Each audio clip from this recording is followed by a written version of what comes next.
Back to another video और आपका आज की वीडियो में स्वागत है। और आज जो वीडियो हम लेकर आए उसका टाइटल है aspirant season 2 Abhilash mock interview all episode streaming on Amazon prime video. तो चलिए देखते हैं ये वीडियो लेने से पहले इस वीडियो के चैनल का विजुअल लिंक आपको हमारी वीडियो के डिस्क्रिप्शन मिल जाएगा। सब्सक्राइब करें, लाइक करें, शेयर करें, फॉलो करें चैनल को। उसके अलावा लॉगिन चैनल लिखो, इस में लिंक भी हमारी वीडियो के डिस्क्रिप्शन मिल जाएगा। सब्सक्राइब करें, लाइक करें, शेयर करें, फॉलो तो करें। चलिए देख लेते हैं ये video.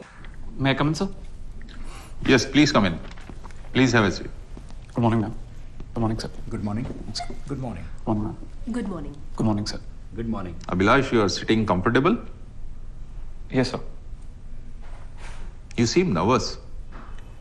No, sir. I'm absolutely fine. Thank you very much. That's great.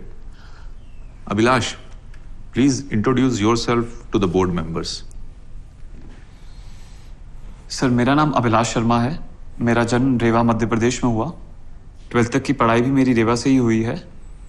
मैंने NIT भोपाल से बीटेक किया है। UPSC के लिए मेरा 5th अटेम्प्ट है और पहला इंटरव्यू है।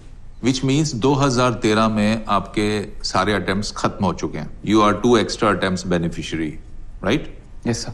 आपको नहीं लगता कि आपकी किस्मत बहुत अच्छी है या फिर खराब? आपके ये 2 साल और खराब हो जाएंगे अगर आप फिर से फेल हो गए। इन्हें आप बेहतर इस्तेमाल कर सकते थे। सर मैं किस्मत के अच्छे या बुरे होने के तौर पर इसका आंकलन नहीं करना चाहूंगा। इन 2 एक्स्ट्रा अटेम्प्ट्स को एक और बेहतर अपॉर्चुनिटी के रूप में देख रहा हूँ। मुझे लगता है UPSC प्रिपरेशन आपको एक बेहतर व्यक्ति और जागरूक नागरिक बनाने में मदद करता है, चाहे आप इस एग्जाम में सक्सेसफुल हो या नहीं। जरा समझाएंगे कि UPSC एग्जाम की असफलता आपको कैसे बेहतर व्यक्ति बनाएगी? सर मैं इस प्रिपरेशन को अपने समाज, कल्चर, डाइवर्सिटी और गौरवशाली इतिहास को समझने के एक प्रयास के रूप में देखूंगा। मेरी समझ को इस परीक्षा ने विकसित किया है और मेरे नजरिए को भी एक दिशा दी है। मुझे लगता है मैं जिस भी फील्ड में जाऊंगा इन स्किल्स के साथ सोशल, डेमोक्रेटिक, मॉरल और सस्टेनेबल अप्रोच के साथ काम करूंगा और ऐसे रिजल्ट्स देने की कोशिश करूंगा जो और लोगों को भी इंस्पायर करें और ये वैल्यूज देश निर्माण की किसी भी गतिविधि की नींव बने। मतलब थोड़ा तो निराश होंगे आप। बड़ी प्रैक्टिकल सी बात है। सर मैंने एक एनोनिमस कोट पढ़ा था जो मुझे बहुत इंस्पायर करता है। निराशावाद एक हथियार की तरह है, या तो इससे बिना लड़े खुद को मार लो या फिर इसी से लड़के आशावाद को जीत लो। ये तो एक हिंसक विचारधारा लगती है। ये आपको इंस्पायर करती है? अभिलाष, आप गांधी जी की विचारधारा से सहमत हैं या असहमत? सर मैं गांधी जी की विचारधारा से काफी सहमत हूं। मुझे उनकी अहिंसा की विचारधारा काफी प्रभावित करती है। तो कौन आपको ज्यादा इंस्पायर करता है, एनोनिमस या गांधी जी? सर गांधी जी। सर गांधी जी करते हैं। चलिए ठीक है। सांस ठीक से आ रहा है Abhilash? Yes sir, I am breathing well. नहीं, वो मैं पोल्यूशन की वजह से पूछ रहा हूँ। अभी कुछ ही दिनों पहले दिल्ली का AQI डेंजरस लेवल पे पहुंच गया था। इसके रीजंस क्या है? सर उसके कई रीजंस हैं, but vehicular pollution contributes the most. उसके अलावा NCR और नेबरिंग स्टेट्स में जो क्रॉप रेसिड्यू बर्निंग होता है, जिसे हम लोकल भाषा में पराली भी कहते हैं, उसको भी बहुत बड़ा जिम्मेदार माना जाता है इसके लिए। और तीसरा sir factory production and construction activities. As you talking about vehicular pollution, France, Mexico और दूसरे कुछ देशों ने एक ऑड इवन रूल प्रैक्टिस किया था एयर पोल्यूशन कम करने के लिए। आप जानते हैं इसके बारे में? A little bit. 2008 Olympic games के समय चाइना ने भी यही स्कीम इम्प्लीमेंट किया था। राइट। तो अगर यहाँ भी दिल्ली में इसे इम्प्लीमेंट किया जाए तो? उन देशों में ऑड इवन स्कीम के बाद भी एयर क्वालिटी में मार्जिनल इंप्रूवमेंट्स ही देखे गए हैं। तो दिल्ली में अकेला यह प्रयास काफी नहीं होगा। दूसरे क्या प्रयास करने होंगे? सर हमें बायोफ्यूल पर फोकस करना चाहिए। जरूरत पड़ने पर ऑड इवन एक अच्छा विकल्प है, पर इथेनॉल ब्लेंडेड फ्यूल हमें एक लॉन्ग टर्म और परमानेंट सॉल्यूशन दे सकता है। Environment friendly ethanol blended fuel अगर हम अपनी कार्स में यूज करें तो वेहिकुलर पोल्यूशन को काफी हद तक कम कर सकते हैं। जो हमने और पराली जो पहले जला दी जाती थी उससे हम सेकंड ग्रेड इथेनॉल बना सकते हैं। इस तरह हम डबल बेनिफिट ले सकते हैं और वर्ल्ड में हमारे नेट जीरो कार्बन एमिशन के कमिटमेंट को और भी मजबूत कर सकते हैं। इसका एनर्जी बैलेंस क्या होगा? Sorry sir, I am not aware of this. No?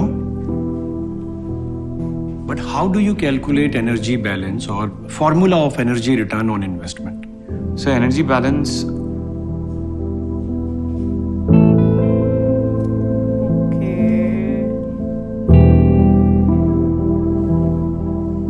Abhilash, I do see that you are an engineer, but you took history as an option?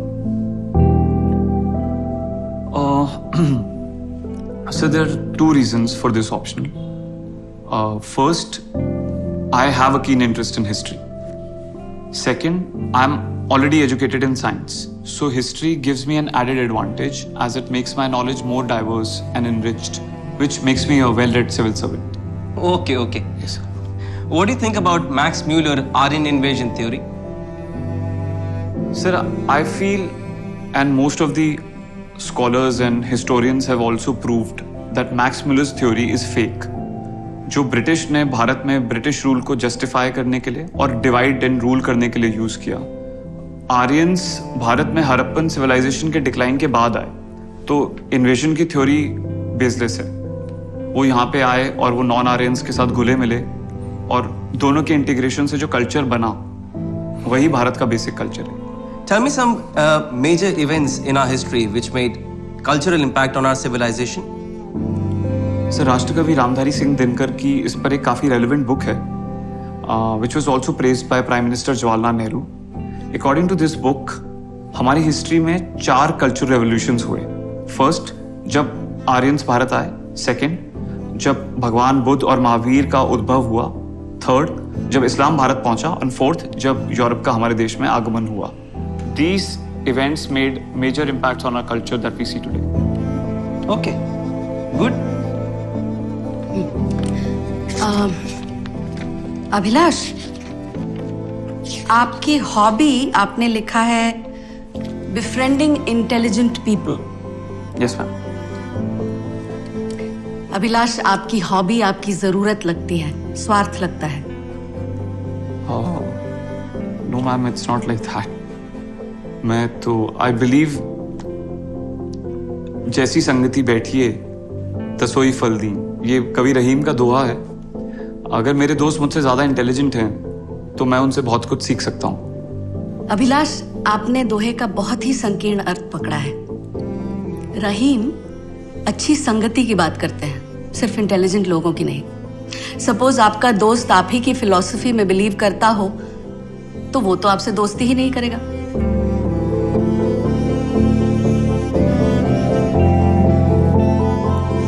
तब तो कोई किसी से दोस्ती नहीं करेगा ना।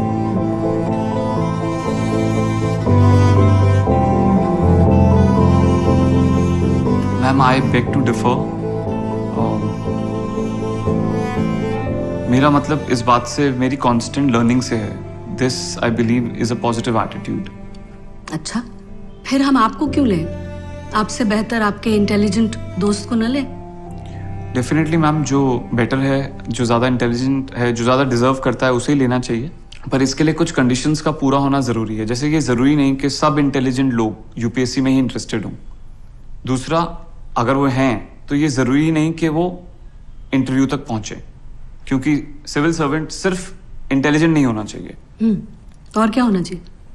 मैम, कंपैशनेट और डिसिप्लिन होना भी जरूरी है। मान लीजिए आपके डिस्ट्रिक्ट में एक रायट हो गया है, अब तक 40 लोग मारे गए हैं, उसी में आपके किसी दोस्त या परिवार के साथ सीरियस ट्रेजेडी हो गई है, आप कहां पहले जाएंगे? मैं पहले राइट रोकने के लिए जाऊंगा। अपने दोस्त को कंसिडर भी नहीं किया? आपको क्या लगता है आप ये बोल के मुझे इंप्रेस कर लेंगे कि मैं फील करूंगी you are a dedicated civil servant? No ma'am, I always put my personal relationships after my work. तो मैं पहले राइट रोकने के लिए ही जाऊंगा। Abhilash, You please wait outside. We'll call you back in some time.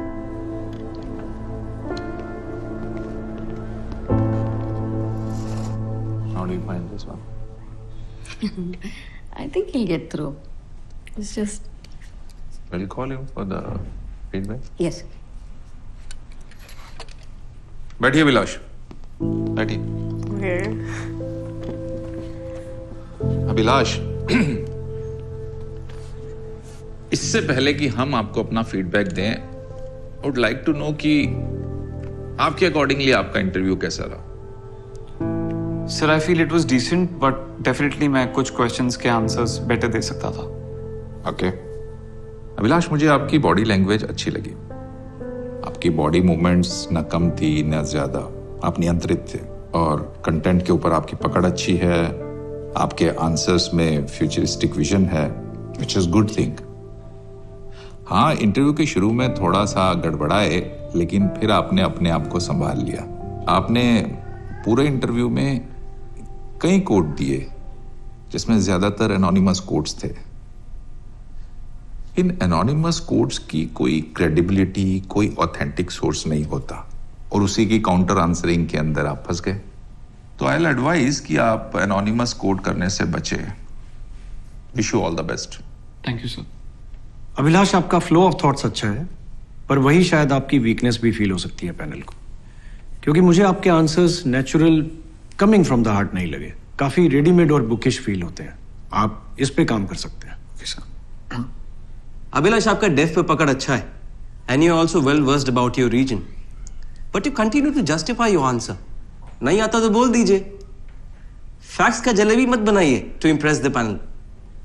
Don't try to fool the panel. Okay sir.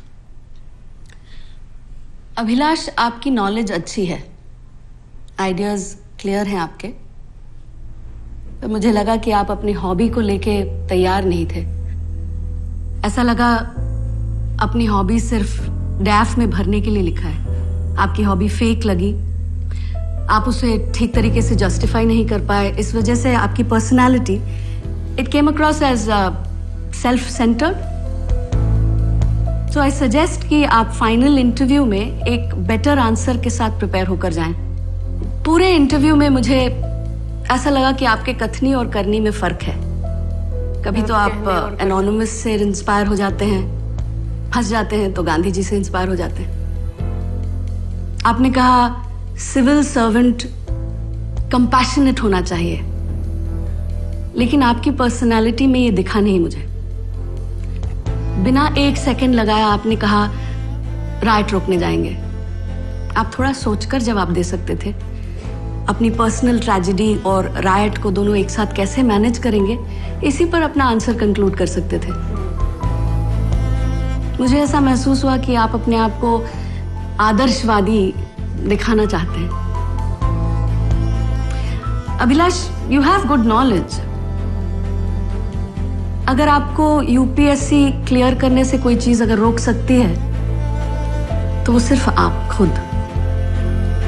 Thank you, wish you all the best.